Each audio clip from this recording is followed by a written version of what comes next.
Have you ever wondered why my mother refused to throw away a heavy rusted iron pan or a glass bowl that glowed strangely in the moonlight? Today, people spend thousands of dollars trying to find the quality we once had for free. But at 65 years old, I'm sitting on a fortune that my neighbors literally threw in the trash. The secret to wealth isn't in what you buy today, it's in what you never threw away yesterday. Today I'm opening Doña Benedita's notebook to show you 12 things from my grandmother's attic that are worth a fortune, items she cataloged with meticulous care. I remember the summer after my Aunt Margaret's estate sale on Chestnut Street, standing with my mother at sidewalk tables where everything was marked down to nothing. I watched a woman pick up a cast iron skillet, see the Griswold trademark, and put it back down without a second glance. At that moment, my mother whispered to me the exact words that Doña Benedita had written in her notebook decades earlier. "Those who throw away what lasts buy twice what breaks." That philosophy became the lens through which I understood every piece of furniture, every worn tool, every strange glowing glass bowl in my grandmother's attic. While the world was rushing toward plastic, toward disposable, toward the thin and temporary, my grandmother was building an archive of permanence. I climb into that attic now, the wooden stairs groaning under my weight, and I'm immediately wrapped in the smell of old wood, dust accumulated over half a century, and something like vanilla that clings to everything from a different era. That's when I see Doña Benedita's leather notebook sitting on a small writing desk, its cover cracked with age but pages inside still crisp, filled with her fountain pen handwriting documenting every piece she wanted to preserve. When I pick up that cast iron skillet, the weight of it stops me cold. It's a solid, purposeful heaviness designed to conduct heat so evenly that you could cook bread on any section of its surface. The patina is smooth like skin in some spots, rougher like terrain in others, and when I run my fingers across the bottom I feel the logo, Griswold. That single name represents a company that made cast iron skillets from 1865 until 1957, and the ones still in existence today are worth $400 to $800 each. I can feel the generations of heat baked into this iron, the bacon and cornbread cooked in this exact vessel by hands that are no longer here. Doña Benedita owned 7 cast iron pieces, and I find them stacked like archaeological artifacts in a corner of the attic. There's a Le Creuset Dutch oven in that particular shade of orange that hasn't been made in 40 years.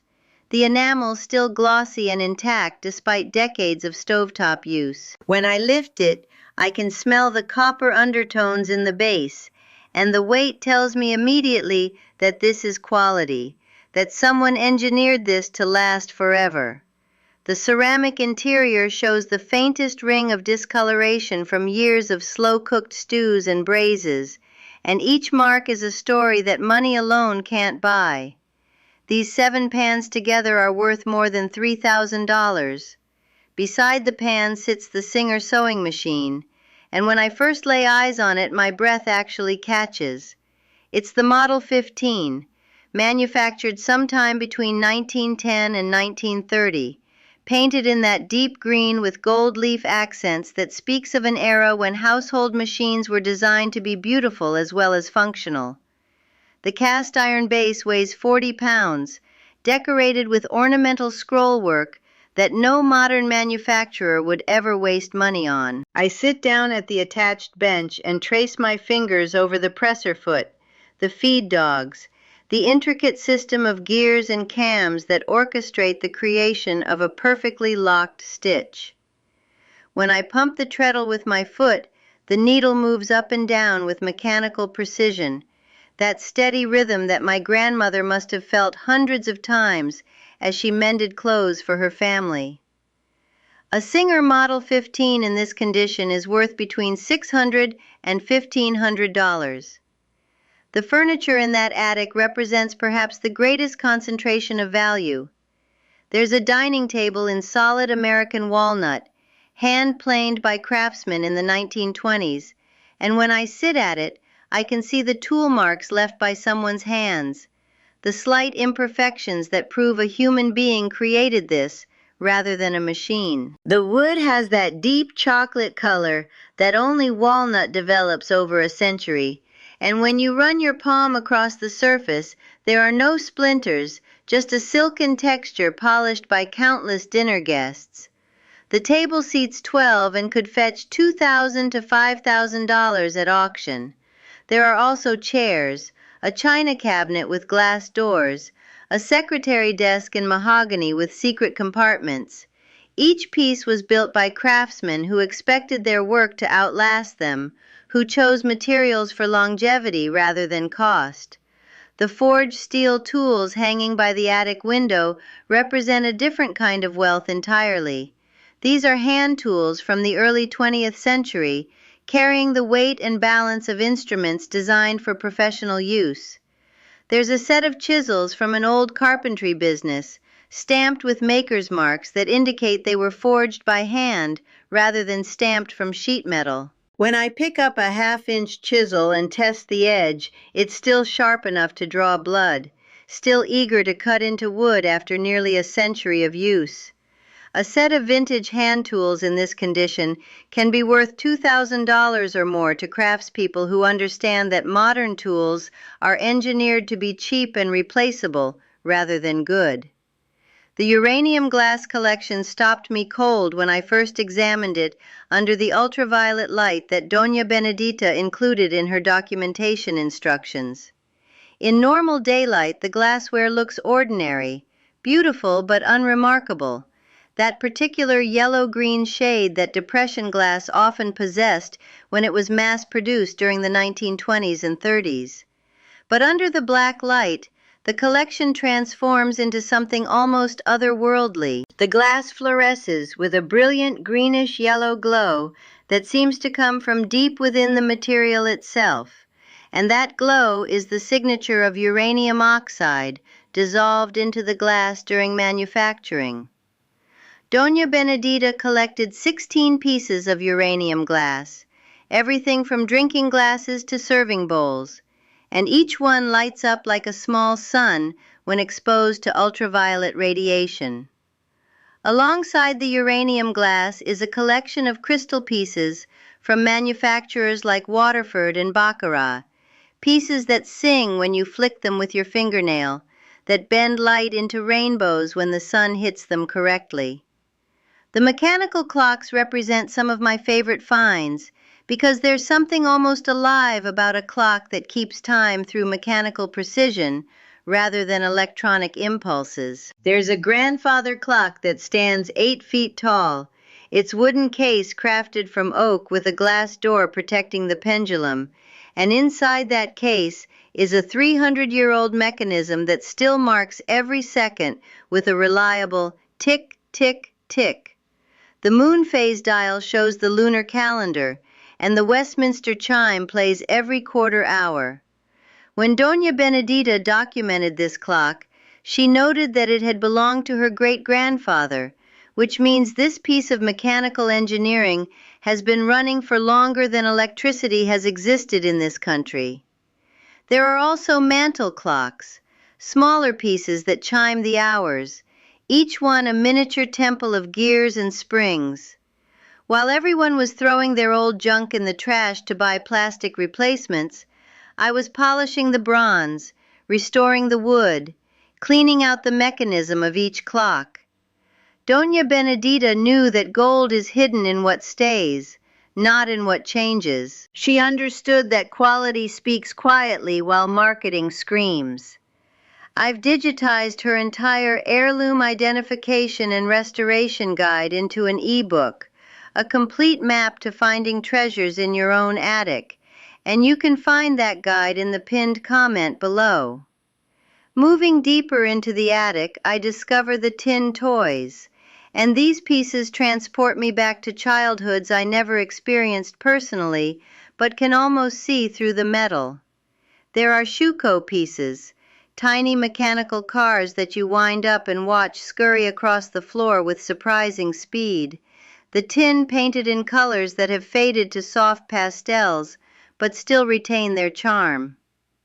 The Marx toys are represented as well, those American-made wonders that brought joy to children in the 1930s and 40s, each one a miniature engineering feat with moving parts that still function. A single Schuco motorcycle with rider in good condition can fetch $300 to $500, and Doña Benedita collected more than 20 vintage tin toys. What strikes me about these toys is their permanence, the fact that they were made from materials designed to last, painted with pigments that don't fade away. The vinyl records occupy an entire shelf system in the attic, and when I run my fingers across the spines, I see original pressings from the 1950s and 60s. There's a first pressing of Miles Davis's Kind of Blue in the original Columbia sleeve, a record that could sell for more than $500 to the right buyer. There are early Beatles albums, original mono pressings that are worth hundreds apiece. There's jazz, classical, folk, country, all carefully maintained in Doña Benedita's climate-controlled corner of the attic, protected from heat and humidity and light. The collection represents a history of listening, of culture, of the moment when recorded music became something you could own and return to. The sad irons sit in a group on a small table, heavy flat irons made of solid iron that were heated on stovetops before electric irons became standard. There are coal irons too, cast iron boxes with detachable wooden handles designed to hold hot coals inside while you pressed clothes. These implements represent an entire category of household labor that has been erased by automation, but they're also beautiful objects in their own right, testimony to the ingenuity of craftspeople solving problems with the materials available to them. A single decorative sad iron can fetch $60 to $80. The handwritten recipe books scattered throughout the attic represent perhaps the most personally valuable finds. These are books written by family members across generations, starting with my great-grandmother's careful script in the early 1900s and continuing through Doña Benedita's editions in the 1960s. The recipes themselves are less important than the annotations, the notes in the margins about technique, about family preferences and history. One recipe for bread dough includes a note about how my great-grandfather preferred his bread slightly sweet, and another recipe for pot roast mentions that this was served at my grandmother's wedding reception in 1934. The books are stained with splashes of old soup and dusted with flour, and they smell like vanilla and age and continuity. The fountain pens represent another layer of value and beauty. There's a Mont Blanc from the 1930s, heavy black resin with a gold nib, still capable of laying down beautiful ink despite its age. There are Parker pens, Watermans, Schiefers, all collected by Doña Benedita, who believed that the pen you use to write should be an instrument of quality, not a throwaway ballpoint designed to be used up and discarded. When you write with these fountain pens, the resistance of the nib against the paper is completely different from modern pens. A genuine Mont Blanc from the 1930s in good condition can be worth $1,000 to $2,000. The hand-painted porcelain collection is perhaps the most fragile, and therefore the most precious to protect. These are pieces from Meissen, the German manufacturer founded in the 18th century, along with Royal Copenhagen and Haviland, each piece hand-painted by artists whose names are lost to time, but whose skill is evident in every brushstroke. The paintings on these plates and bowls and serving dishes represent thousands of hours of human labor, careful artistry, and a commitment to beauty. A single Meissen plate with a hand-painted scene can be worth $300 to $800, and Doña Benedita's collection numbers more than 30 pieces. I sit in the attic now, surrounded by Doña Benedita's treasures, reading through her notebook and understanding that she was never trying to get rich. She was simply living according to a philosophy that has become almost extinct, a philosophy that says quality is worth protecting, that permanence is better than novelty, that the things that last are more valuable than the things that break quickly. She was building wealth not through financial instruments, but through the simple act of refusing to throw away what was good. Every cast iron pan, every mechanical clock, every fountain pen, every hand-painted plate was an act of resistance against the throwaway culture. The lesson that Doña Benedita's notebook teaches is that you don't have to be rich to have valuable things. You just have to recognize quality when you see it. You have to maintain what you own, and you have to resist the constant cultural pressure to throw away the old and embrace the new. Every one of these 12 categories of items was probably considered worthless at some point, probably passed down because throwing it away seemed wasteful, probably protected by women who didn't have much money but had excellent taste. And now, decades later, their quiet refusal to participate in the throwaway culture has created a fortune that appears suddenly and unexpectedly in an attic. Before you close this video, go check your own attic, your own basement, your own storage areas.